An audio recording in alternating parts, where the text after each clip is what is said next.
Thanks so much for joining us here on Up with KREM. I'm Channing Curtis. And I'm Tim Pham. A lot to get to on this Wednesday morning. We are halfway through the work week, which is very exciting.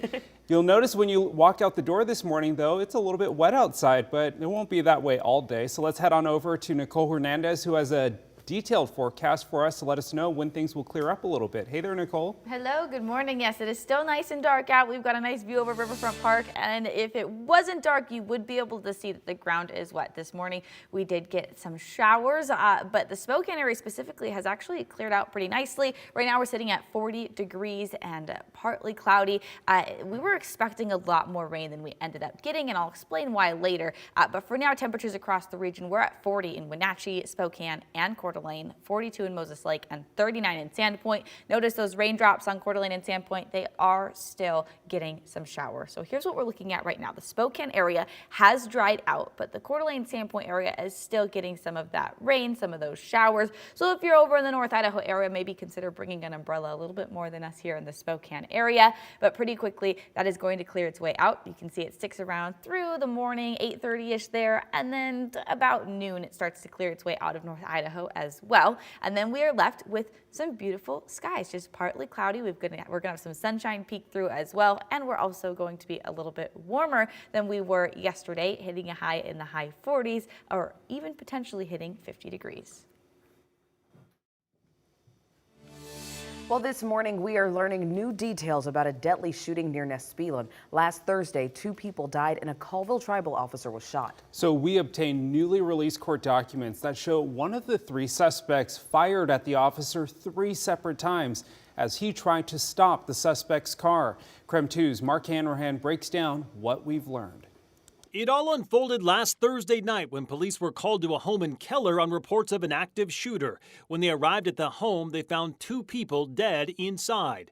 Court documents show a different tribal officer responding to the scene spotted a car matching the suspect description. He turned around and eventually stopped the car. That's when 2 females got out and sat on the ground. Moments later, court documents show the officer noticed what looked to be the barrel of a gun sticking out of the car. And that's when the suspect fired a single round toward the officer before the suspect sped off. When the officer caught up to the car a second time, it was pulled off on the side of the road, and the suspect fired another shot toward the officer. This time, the round went through the officer's windshield and hit him in the forearm. The suspect took off again, and despite his injuries, the officer began pursuing the car again. When he caught up to the car a third time, he kept his distance. The suspect was again pulled off on the side of the road when he fired yet another round at the officer, this time missing him. And this time, the suspect got away. But court documents showed the following day, police were called to a home in Nespelem where a homeowner was holding 2 of the 3 suspects at gunpoint. They were arrested. All 3 suspects connected to the incident have now been arrested, and the officer who was shot is expected to be okay. And we have an update this morning on one of those suspects in that shooting. The Department of Corrections says an arrest warrant was issued for the 3rd suspect, Curry Pinkham, for failing to report for his parole just 1 week before the shooting. Now, Pinkham was previously sentenced to just over a year in prison for 3 charges of vehicular assault. He was later released on parole earlier this month.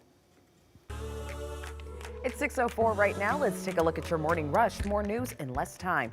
The vice president is in Seattle today. Kamala Harris will be joined by the EPA administrator to highlight the administration's investments in clean school buses.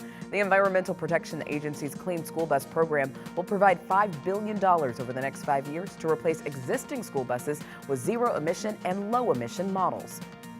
A shelter-in-place order has been lifted for homes in Grant County after a fertilizer plant fire released toxic chemicals into the air. The plant is located near Moses Lake. Now, this caught fire Sunday afternoon and burned to the ground within hours. People are still asked to avoid the area, but if you must travel near the site, you will need to wear a well-fitted KN95 mask. Fire officials say that no one was inside the plant at the time of the fire, and they're not sure how it started. Well, the Post Falls Library Board is debating changes to their content review policy. Library staff has asked the board to consider a motion that would stipulate items that have already been reviewed for content cannot be reviewed again for 3 years. Currently, there's no time element to the content review, so that means an item that is appealed could be immediately appealed once again. Each appeal requires hours of research from the staff, and the board will now continue this discussion at a special meeting next Friday. Well, the North Idaho College is announcing that its enrollment is down 6%. The college says enrollment for its academic, career, and technical education programs are all down. However, dual enrollment, which allows high school students to obtain college credits, is actually up. And that's a look at your morning rush. Spokane Public Schools is still working to catch up students after gaps in learning because of COVID restrictions. Superintendent Dr. Adam Swinyard says after the height of the pandemic, it is more important now more than ever to focus on student growth and success. The pandemic exacerbated many of the students that were struggling.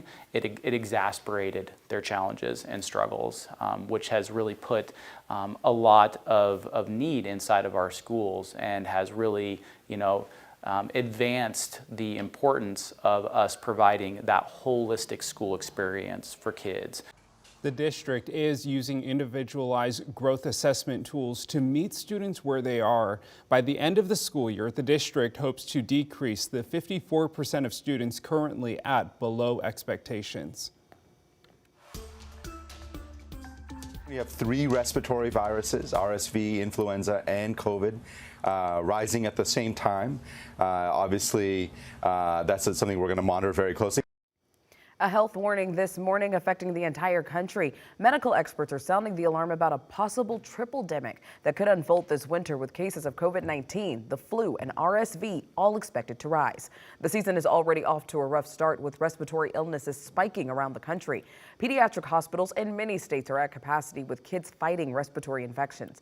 Taking common sense precautions such as staying home when you're sick and washing your hands can help everyone stay healthy. While there are vaccines, of course, for the COVID and flu, there's no RSV vaccine just yet. However, several companies are working on one. Public health officials hope that the vaccine may be available within a year. In Spokane, the Spokane Regional Health District says doctors are already seeing more cases of RSV this season. RSV usually causes mild cold-like symptoms in children and senior citizens. Most recover in about a week or two, but serious cases can lead to bronchitis or pneumonia. Our SRHD says parents should seek medical care if symptoms linger.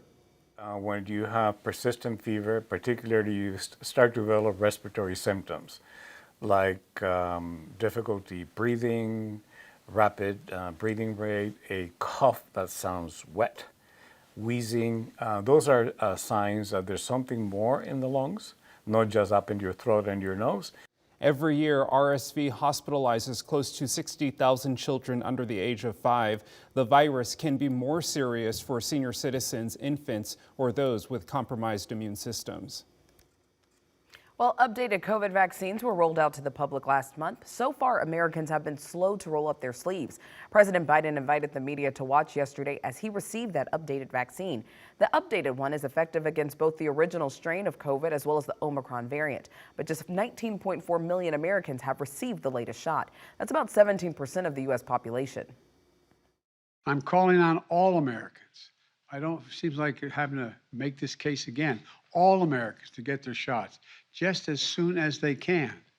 Your old vaccine or your previous COVID infection will not give you maximum protection.